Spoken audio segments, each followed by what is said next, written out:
as Vicky said, if you have got any questions, I'm happy for you to either raise your hand and perhaps I can see that, or feel free to butt in really.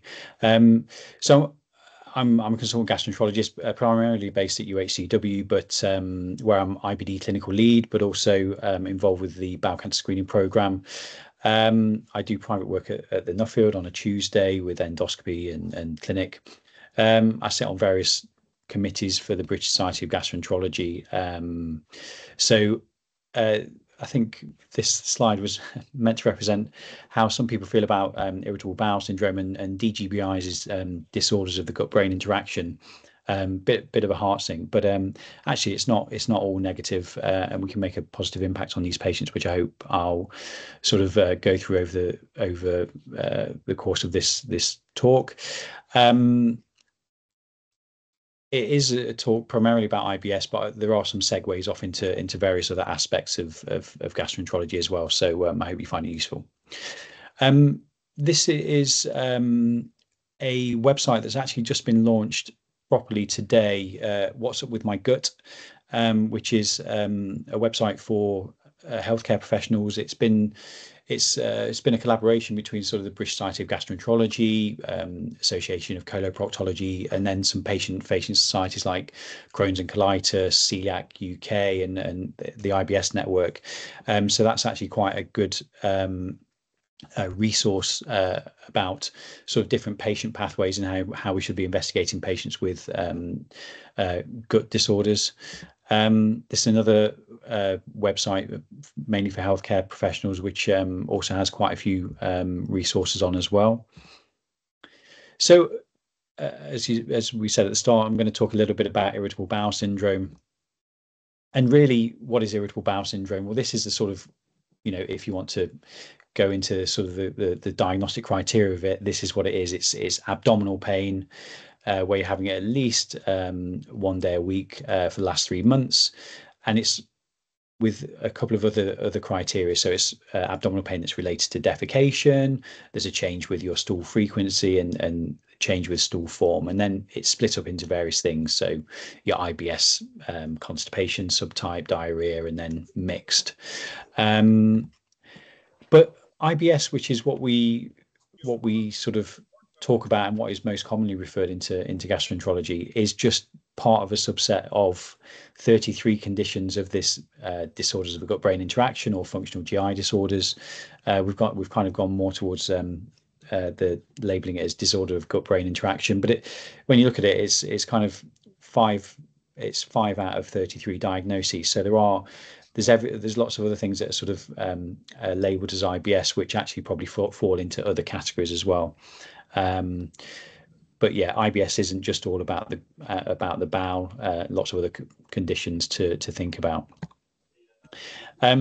These are a couple of good references which can be found quite readily online. One's the British Society of Gastroenterology and guidelines, and the second one below is just a bit of a review about how best to manage irritable bowel syndrome. Probably the one at the bottom is the easiest to read and the most practical, which is it's in Frontline Gastroenterology, which is really simple to read, very practical about the best way to manage patients. So moving back to IBS. So what is it? It's very common. So around 1 in 4 of our referrals to outpatients is this. Out of the patients I saw this afternoon, it's probably 1 in 4, 1 in 3.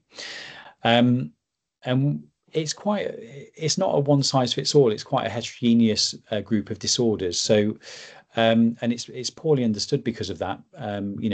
We at a sort of hospital level and non-research level, you're not really finding much in the way of pathology, and therefore patients often get labeled with this. There probably are some things in the background or at research level where you look into it a bit deeper, where the pathology is being looked at.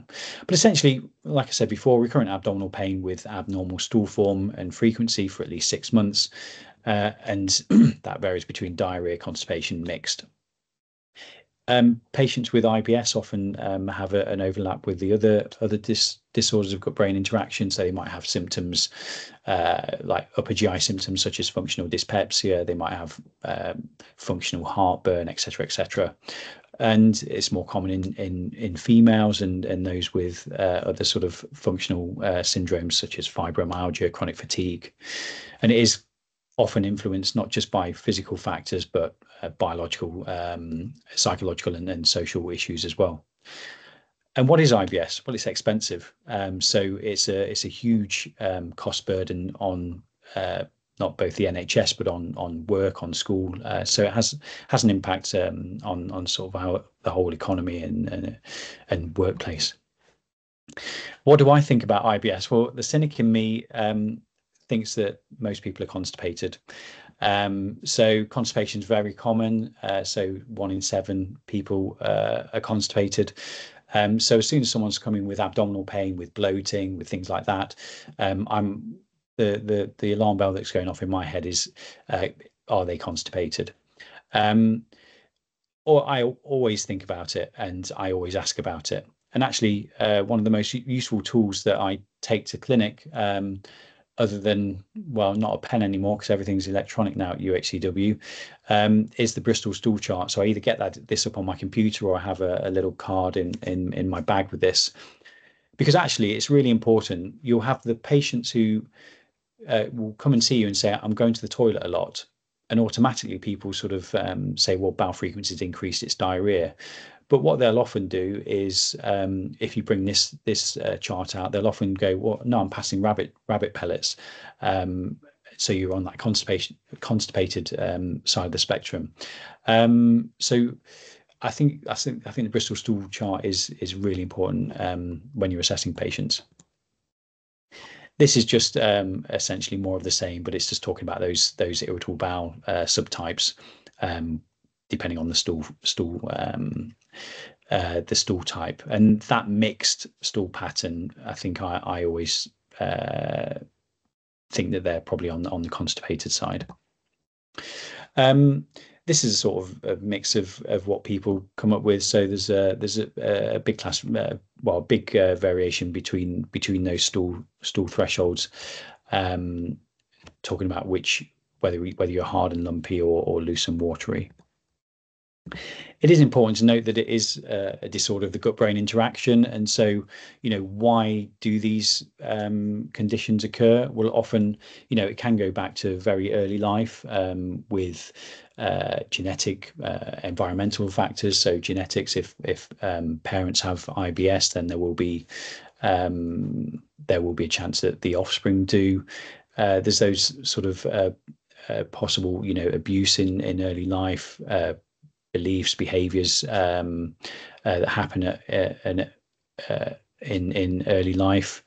Obviously, it is a gut-brain interaction, so the brain plays quite a big role in this, and that's where you've got your psychological issues. So people's coping mechanisms, whether they've got any underlying comorbidities, anxiety and depression, which is we see that very commonly, and life stress. It's not uncommon when you start trying to tease out what's going on with these people, these patients, that there will be lots of stresses going on that have an impact.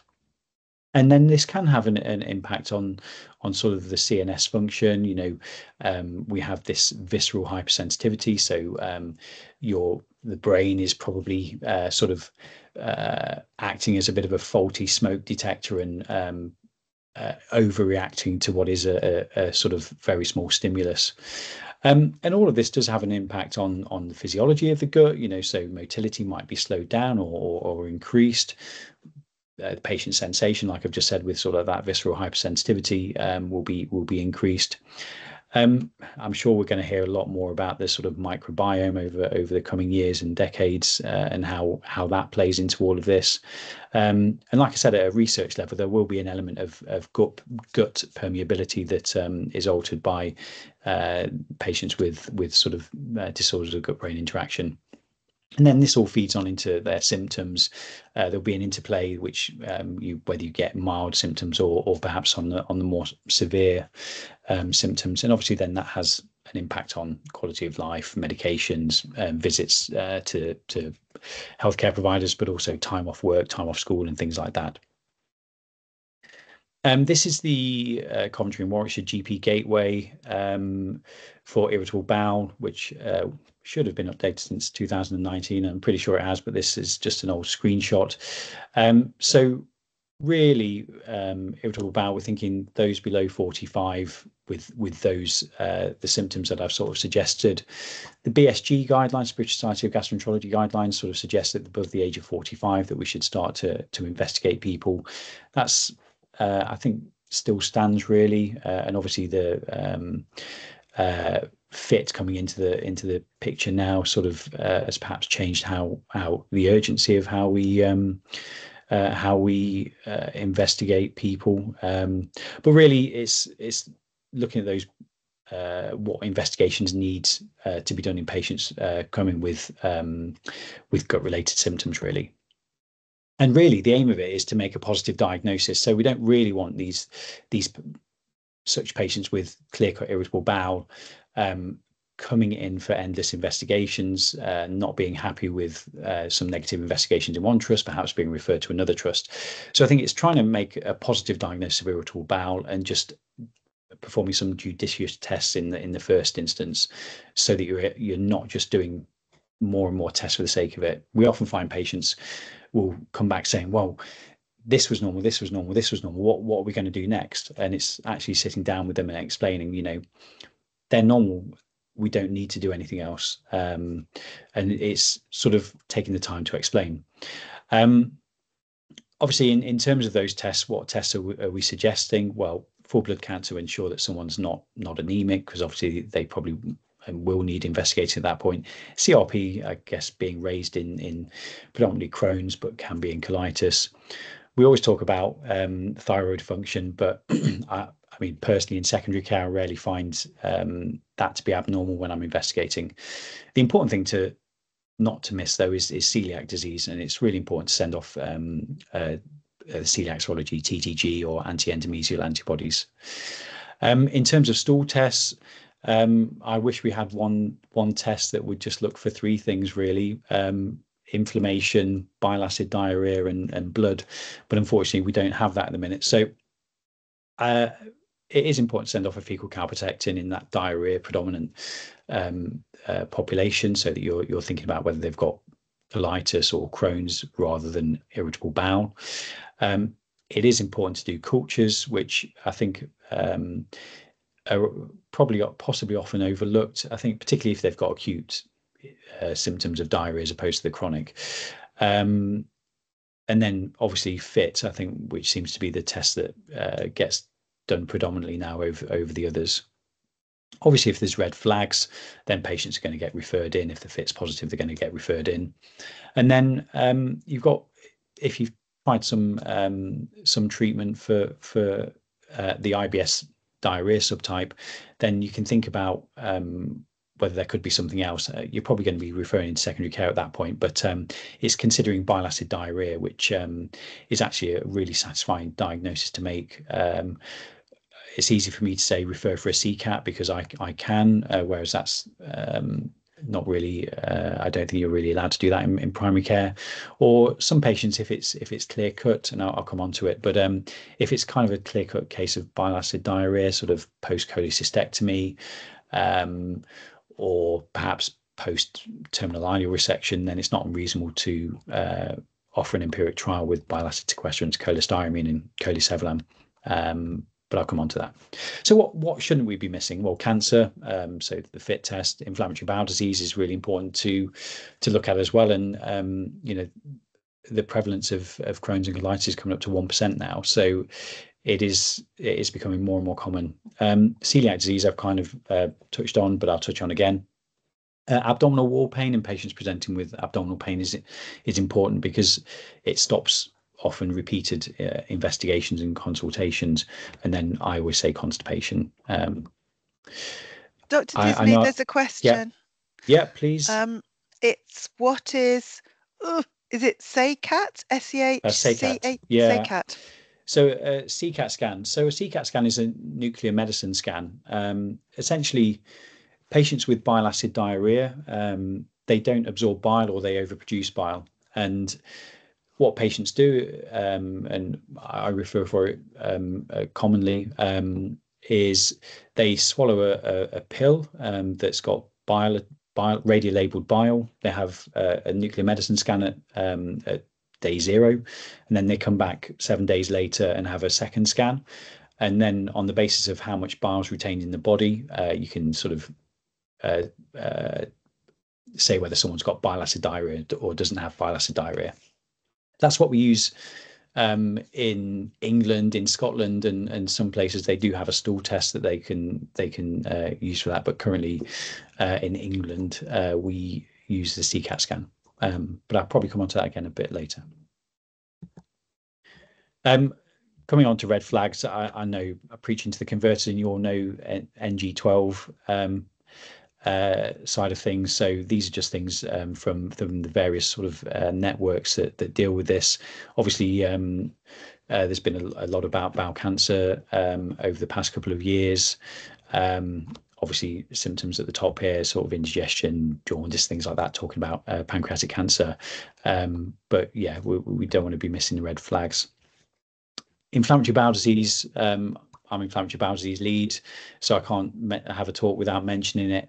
So when should we be thinking about inflammatory bowel disease? Well, it's going to be, there should be some pointers towards it. So persistent diarrhea that isn't responsive to the treatment, rectal bleeding, those with unexplained weight loss. Abdominal pain will be a big feature, but it's a big feature of IBS. You've got the other issues are going with it. You've got fatigue, you've got your joint issues, your eye issues, your skin issues. It's important to note that Crohn's and colitis aren't just a disease of the young.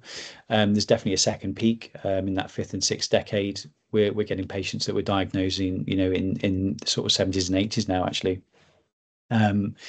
Also, these patients will often have anemia, and then family history is also important. So if you've got one parent with inflammatory bowel disease, you've got around 6 to 10% chance of their offspring developing inflammatory bowel disease. So definitely something to think about. Again, can't really talk about IBD without talking about flares. There are some flowcharts on the GP Gateway for Crohn's and colitis, inflammatory bowel disease, which kind of show you what to do in the event of a flare. I mean, ultimately, I think the patients should all be told to contact the IBD nurses with symptoms of a flare. But depending on how well they are, how frequently they're going, etc., then it could be that they need an inpatient admission. You can just increase their 5-ASA, their mesalazine, up to a maximum dose if they're on a lower dose, and then it's considering steroids. But we definitely want to know about them in secondary care. Crohn's disease is definitely a harder judgment call and more complex. So I think patients with perhaps a flare in Crohn's, which would include abdominal pain, I think they need to call the hospital for help, really. Celiac disease as well, I mentioned that earlier. So it has got a 1% prevalence, and it's really variable in terms of the symptoms that people get. So this is just the image on the left is just taken from Celiac UK, but there are lots of symptoms that you can get, ranging from just that tired all the time, where you're very good at requesting a TTG, but it could just be upper GI symptoms, nausea, vomiting. It could be abdominal pain, bloating, and it can be those patients with diarrhea as well. But it's important in those patients with anemia and things like that for iron deficiency anemia in particular, but also I guess B12 and folate can also be low. So I perform celiac serology in pretty much most patients that come to the clinic with GI symptoms. Chronic abdominal wall pain. This is actually a really important thing to pick up when patients are presenting with abdominal pain and perhaps not any relation to food or defecation and things like that.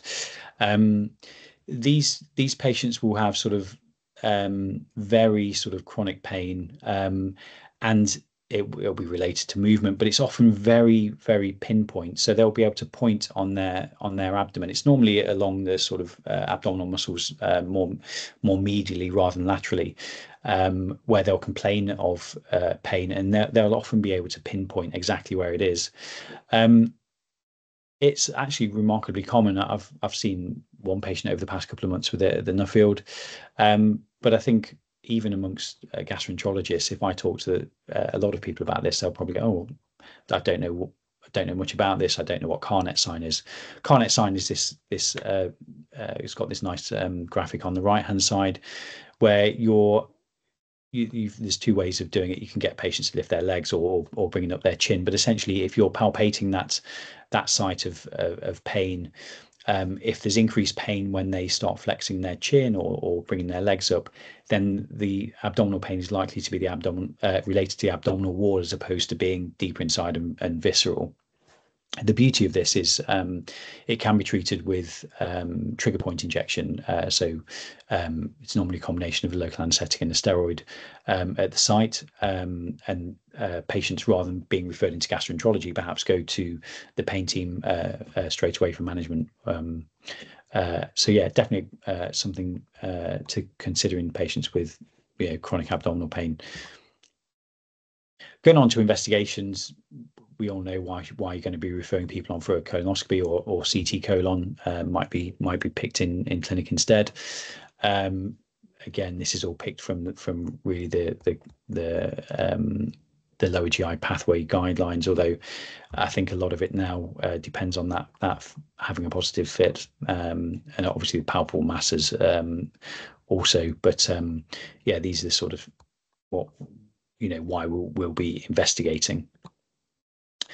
Going back to celiac disease, very common, and I think this is probably a bit of a repetition of the previous slide, really. But again, just highlighting how important it is to pick up. I mean, in Scandinavia, around 1 in 60, in Finland, but yeah, in the UK, about 1 in 100. Again, a slight bit of repeating there, but it is very common. And most patients go on and have an OGD and duodenal biopsy. There has been a change with COVID, and some guidelines came out from the British Society of Gastroenterology, and that's why I think some of our vetting consultants might say these patients can go straight to a dietitian instead of being seen in the gastro clinic. But it's something to pick up, and I say it's easy to treat. I would hate to give up gluten, but it is kind of easy to treat, and patients are followed up by the dietitians. It's important to say that, yeah, 1% of the population have celiac disease, but then there is a lot more that have a reported intolerance to gluten, and that can help. So patients with IBS, withdrawing gluten might be of use to them. Going back to bile acid malabsorption that we sort of took a segue to earlier. So actually, it's really common. So out of that IBS subtype with diarrhea, bile acid diarrhea might make up around a quarter of those, which actually overall equates to around 1% of the population. It's really hard to tell them apart from someone with IBS-D, but essentially the diarrhea will be normally persistent and not responding to your standard treatments. They may well have nocturnal events. They may well have fecal incontinence, although actually the more you ask about fecal incontinence in people with IBS, in people with Crohn's or colitis, the more common it is. The one thing they can do is bile is quite sort of irritant, and it can cause a lot of perianal burning. But these patients are honestly the best, most satisfying to diagnose to make. They're normally the most grateful. These are the patients that every day they're either avoiding breakfast or avoiding lunch, because as soon as they have something to eat, they'll have the urgency and be trying to find out a bathroom. These are the patients that will be always wanting to know where the nearest toilet is the whole time. They have their day mapped out around it, and these are the patients that once you diagnose it, and treatment with the bile acid sequestrants, can actually change their life. Out of every condition that I diagnose, these are probably the patients that are most grateful actually afterwards with treatment. Like I sort of mentioned earlier, risk factors, Crohn's, and sort of when you've taken off your TI, because that's where bile's absorbed. But also in patients with who've had a cholecystectomy, around 10 to 15% of those will develop significant diarrhea, and those are the patients where possibly you could just try an empiric treatment of bile acid sequestrants. I spoke about that test, the CCAT scan, earlier. And yeah, treatments are the bile acid sequestrants. The cholestyramine isn't particularly well tolerated, which is the main complaint from patients. But cholesevelam is a tablet form of that. Unfortunately, it's not on the formulary for primary care, and generally has to be given in secondary care. The one thing I would say is metformin causes diarrhea via bile acid diarrhea, and that's why I think well, certainly in my practice, I'm often advising, patients that come in with diarrhea that are on metformin, please switch them to the prolonged release, or if their symptoms are still ongoing despite that, then, perhaps consider stopping the metformin. So let's move back to irritable bowel. So I think it's really important in terms of management to make that positive diagnosis. It's also really important about effective communication. It's saying to the patient, well, they'll have been told in the past that this is in your head. This symptom isn't real, it's in your head, etc., etc. And that's really not helpful. Patients feel dismissed with that. And you can almost say there's a bit of some people use a bit of a short circuit analogy where you sort of say, well, the wiring between your brain and your gut is a little bit out of sync, and that's why you're getting those symptoms. It's also really important to talk about prognosis. At the start, it may not be that you're going to get a cure for their symptoms. It may not be that you can pinpoint their symptoms, and it's they could have peaks and troughs of symptoms along the course of the disease. The other thing is, and my last patient in clinic today, is setting realistic goals. So it's 2 out of 3 patients, so 66%, we're not going to cure their symptoms. And this is what I sort of say on day one, particularly for those that we are seeing in secondary care, that we may not be able to cure your symptoms, and I'm looking for marginal gains. At times, the patient that came to see me this afternoon possibly doesn't have irritable bowel, but has another disorder of the gut-brain interaction. And I'm saying, I will try and help you, but I haven't got a magic wand, and I'll just do the best that I can. Biopsychosocial approach. I remember starting at Warwick Medical School and getting bored by this, but actually I think it is really important to explore these with patients in the limited time that we have, so that we can see what are the perhaps triggers that aren't biological. What external stresses are there, what social stresses are there, and things like that. So lifestyle is important with irritable bowel. Exercise is important. So patients exercise regularly, their irritable bowel, their severity scores reduce. And my favorite topic of constipation, exercise is great for that. Diet is also great. Lots of people will talk about foods, food triggers for their symptoms. Another patient again this afternoon was talking about apples, onions, garlic, and things like that. And this is where you can go down. I always point patients to this BDA IBS food fact sheet, which is the British Dietetic Association Irritable Bowel Syndrome food facts, which is easily found online. And it kind of breaks things down into diarrhea, constipation, and bloating.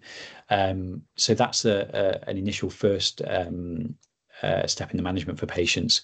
And then obviously I know you all know about FODMAPs and the impact that they can have on patients.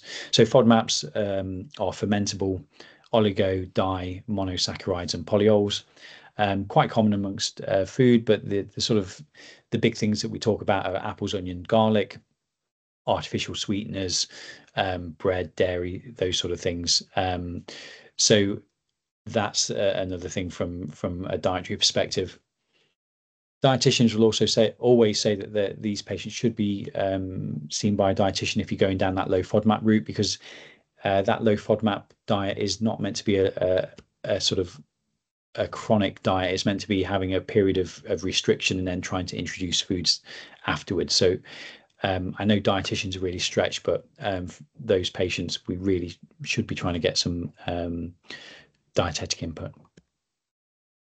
And then really it is targeting the symptom with irritable bowel. So if you've got diarrhea, then you can look at that diet, and the low FODMAP diet works better in the diarrhea subtype. Good old Imodium or loperamide is what the British Society of Gastroenterology recommend. Cholestyramine in those subgroup of patients where we might think that bile acid diarrhea is an issue. Antibiotics can be used. We offer, in Europe and the US, rifaximin is licensed for IBS D, and that's because there's a thought that a lot of this could be due to small intestinal bacterial overgrowth. So a 2-week course of rifaximin can help some patients. And amitriptyline has had a recent study which was carried out in primary care, sort of assessing its response, and that is probably one of the better drugs that we have for diarrhea predominant IBS. Ondansetron, I sometimes use in patients because it's a good antiemetic, but it's also good at constipating people. And so those with IBS-D, there have been some trials that use that. That's probably one for secondary care really to look at.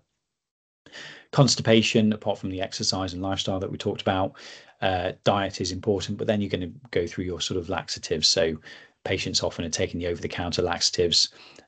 You've got your fibers, your fiber gel, your psyllium husk, and then you're moving on to your PEG type, Movicol and Laxido. In secondary care, we'll start using things such as prokinetics like prucalopride, which you'll see patients on, and then there are these things called secretologues, which is linaclotide.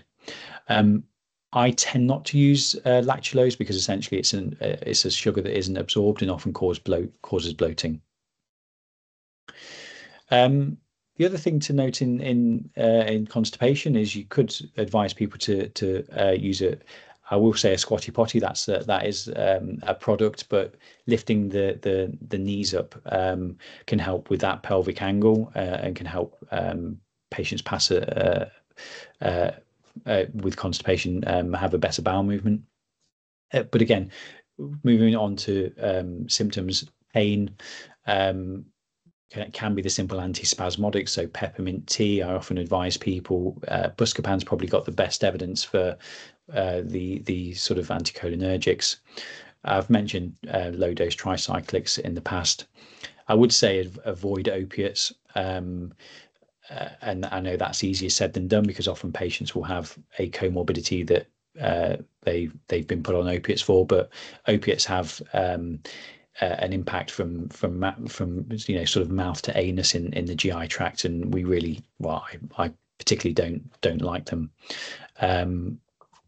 Alternatives and what the BSG talk about are those sort of psychological things. So hypnotherapy, there is sort of gut directed hypnotherapy, which there's a couple of trusts around the UK, but as you can imagine, psychological support is really quite challenging at the minute. Mindfulness, I think over in Good Hope, they run a course for this. Biofeedback in certain situations can be good. And then alternatives, probiotics. There's no harm in trying probiotics. I normally advise people not to take the sort of yogurts or little drinks that you buy in the supermarket because they often don't have enough diversity or enough of the bacteria to have much of an effect. Believe it or not, there have been trials of fecal microbial transplant (FMT) for patients with irritable bowel as well, with varying degrees of success. This is just, again, I guess, looking at IBS management, and rather than those other slides, it's kind of putting it into one, which is a very busy slide and might be one to have for when you're reviewing this afterwards. But again, it's essentially treating the symptom. This is, again, just a bit of a flow chart in terms of IBS. So it's that recurrent abdominal pain with the change in stool frequency. You're going to be looking for those alarm features, some judicious testing on the right-hand side, or if there's alarm features or positive fit, etc., going down the investigation side. But otherwise, on that right-hand side, making that irritable bowel diagnosis and then managing. I always go on to constipation in any talk about IBS. Constipation, very, very common. This is the sort of cost it has to the NHS. This is an old sort of article now, but it's amazing how much we spend on laxatives in the NHS, and amazing how much of an issue constipation is. It's often seen as a kind of trivial, but actually it does affect people quite a lot. So like I said earlier, about 1 in 7, but that gets worse at the in the pediatric population, in the elderly population.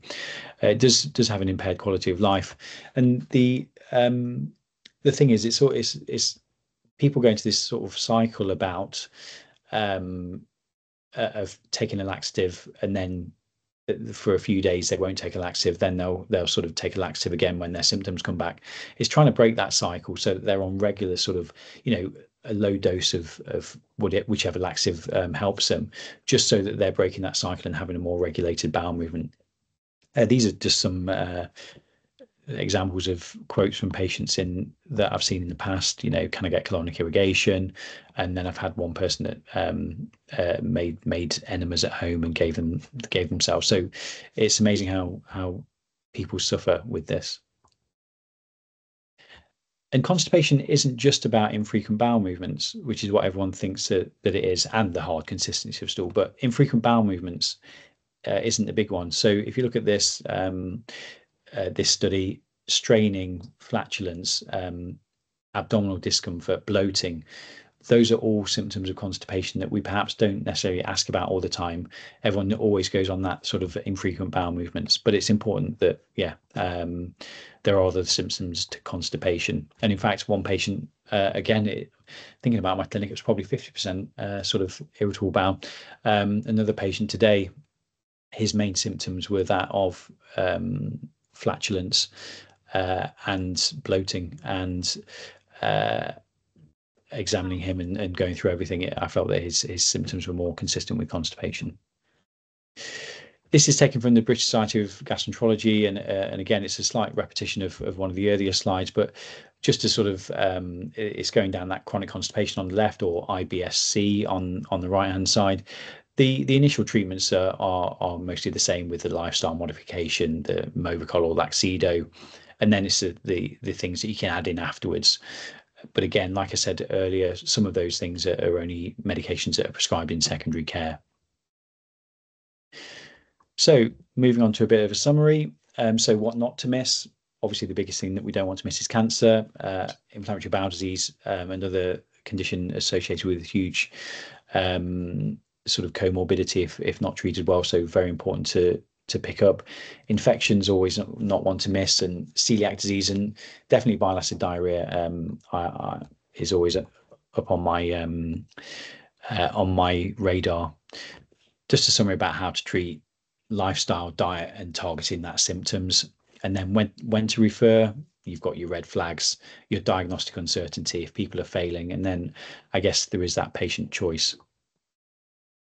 And there we go. There's irritable bowel syndrome. So I will open things up for any questions, really.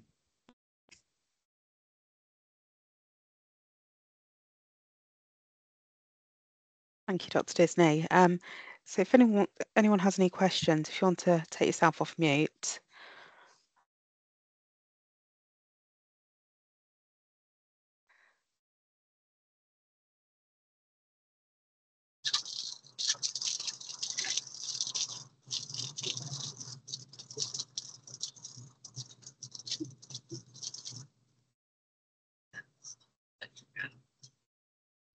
Hi, is there Caitlin there? Someone's come off mute, but we can't hear you.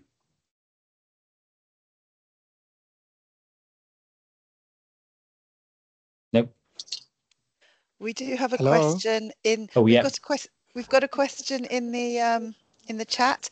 Can GPs do trials of bile acid sequestrant?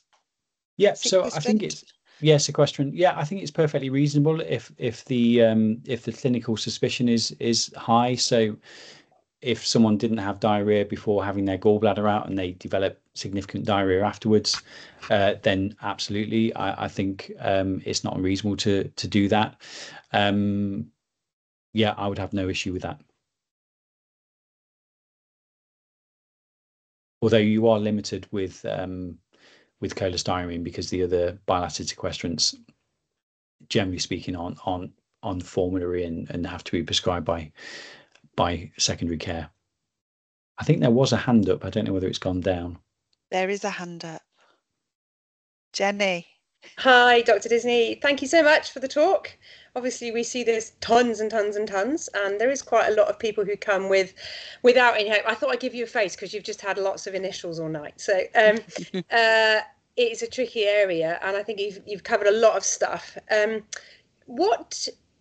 So a lot of the time when we kind of help and manage people, we do often sort of try to put kind of people like towards support groups or obviously addressing that psychological side of things. Do you have any particular support groups or networks or anything that you value or you think we should be kind of like pushing people in the direction of? Because there's a lot of psychological misery that can go along with this not dangerous illness, if you know what I mean. Yeah, absolutely. This is where psychological side of it is really difficult. My wife's a GP. I know we refer, people to IAPT and things like that, which, there's big waiting lists for. It's really challenging, and around the country, the psychological support for patients with gut-related disorders is really limited, mostly to sort of the sort of tertiary centres, and it's really difficult to get support. I think there's the IBS support network, or the IBS network. It is quite a good place for support, but it's not. It's more I guess peer-to-peer support rather than. It's about trying to enable them to kind of manage their own psychological stresses, isn't it? Yeah, absolutely. So that can be, a place to go, but yeah, that is more peer-to-peer support than anything. But psychological support, whenever we have, meetings about this, it's always like the big thing that's slightly depressing that we don't have more access to it. And even in secondary care at UHCW, our psychological support might be for patients with a certain type of GI disorder and not necessarily another as well. So it's not even equitable within a department for patients. So it's a really difficult one, and it is something that we need more of. But I think it's a real struggle to get psychologists and things like that even in our clinics in secondary care. So yeah, really, it's a good question, but it's a difficult one. Okay, that's fine. Thank you very much, though. That's great. I have a couple more questions in the chat. Yeah. Should patients have a routine colonoscopy to exclude cancer? That's a interesting one. I mean, with FIT coming in, so if you've got, what I would say is that the threshold for symptomatic FIT, so patients that are coming to primary care, is, I mean, it's less than 7 in the result that I get, but I think it's generally less than 10 is deemed negative.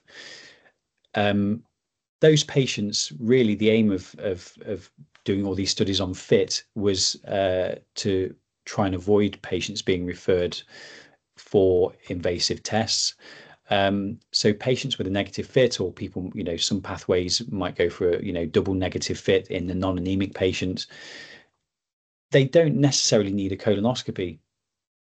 The problem is you've still got a patient that's got symptoms. And so for patients with diarrhea in particular, actually it's important to exclude things like microscopic colitis, where actually you do a colonoscopy, you take some biopsies, the colonoscopy looks normal, but then the biopsies show up microscopic colitis, which is either lymphocytic or collagenous, and can respond, really well to budesonide steroids, or it can, some medications induce it. So no, I don't think everyone should have a colonoscopy. I think it should be mostly those patients that have that are obviously fit positive or have red flags. And if you pick a subtype of IBS, it's mostly the diarrhea subtype where you'll find pathology as opposed to the constipation subtype. Thank you. That saying, so I'll just I'll add a bit more to that. So patients will often say, well, I had a recent, bowel cancer screening, my fit was negative, my stool test was negative. The threshold currently for being invited for further testing in the bowel cancer screening program is 120. So less than 10 for your symptomatic patients, and 120 to be invited for a bowel cancer screening. So if a patient has symptoms, don't be reassured by the fact that their bowel cancer screening fit was negative. I would still repeat that in primary care because of that threshold. Thank you. Next question. Is a CT colonogram the same as a virtual colonoscopy, and what do they involve for the patient? Yeah, so CT, they're either called, they have various names, CT, virtual colonography, colonogram. So they're very good at looking for pathology in the colon. What does it involve for the patient? They do have to take some bowel prep. It is different and probably less involved than the prep that they would take for a colonoscopy. Patients still have to be relatively mobile in terms of, they have to tolerate a small amount of bowel prep, but also when patients come up for the scan, they have a little catheter inserted into the bottom end that inserts some, which inflates the bowel a little bit, so you're getting good views of the colon. But then they have CT images in sort of supine, prone, and sort of in their lateral, left and right lateral. So they do need to be mobile, but essentially it is a good test to exclude cancer, and it's depending on the area that you operate in. It's done a lot in some areas and not so much in others, depending on, it's most commonly to do with their endoscopy services and waiting times and things like that. But yeah, it's a good alternative. I think we still think that colonoscopy is gold standard. CT colon or CT virtual colonoscopy second, and then a contrast CT scan will pick out big lesions but not smaller polyps and things like that. The other thing that is coming, you'll see probably more out of Warwick than out of Coventry, is colon capsule, where patients are swallowing a pill cam, and that's looking at their colon. It's not something that they can request at the minute, and there is a sort of strict criteria for the patients that get sent for that. But that involves actually probably more bowel prep than for a colonoscopy, so patients have to be particularly fit for that one. We've got one final question. Would it be appropriate to start amitriptyline in primary care whilst awaiting secondary care review? 100%. So there was the recent Atlantis trial, that's what it was, by Alex Ford, and it was who's a professor of gastroenterology in Leeds, but he did this with in primary care, and it was looking at amitriptyline for in the treatment of IBS in primary care. So 100%, these patients should be, if you think it's, I mean, they don't necessarily need to be referred up to secondary care. If you've got a positive diagnosis of IBS, you can treat them, and amitriptyline would be sort of a second line treatment, and perfectly reasonable to treat with.